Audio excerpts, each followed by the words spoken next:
is a 5-minute vote. This is the vote that the House of Representatives, then controlled by the Republicans, refused to allow last year.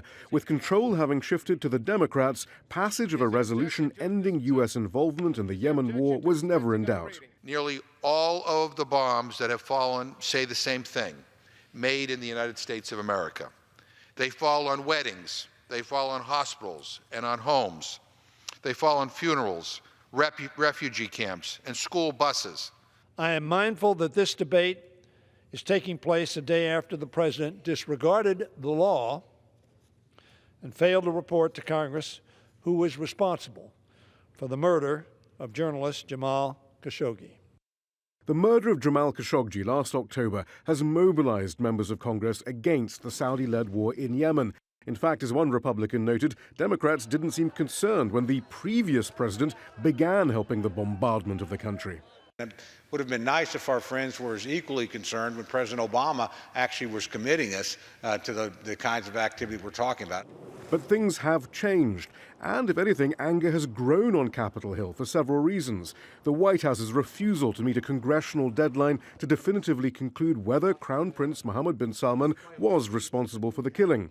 A New York Times report that revealed U.S. intelligence had intercepted a phone call in which the Crown Prince threatened to put a bullet into the journalist.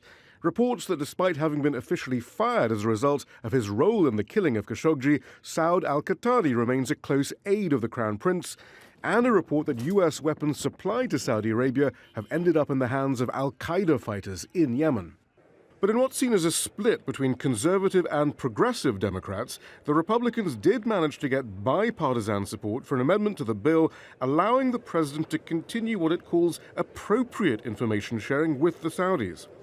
Last year, a similar resolution was passed in the Republican-controlled Senate, an unprecedented assertion of congressional authority limiting the powers of a president to make war under the War Powers Act. The resolution sponsors are hopeful it will pass again in the Senate. However, without a two-thirds majority from both chambers of Congress, President Trump can, and has indicated he will, veto the bill, the first veto of his term. And the administration maintains it is acting appropriately. America's not covering up for a murder. America's taken more action in response to the tragic murder of Jamal Khashoggi and will continue to take more action. But if the White House had hoped that opposition to Saudi Arabia would dissipate in Washington in 2019, they've been disappointed. Shihab, Rattansi, Al Jazeera, Washington.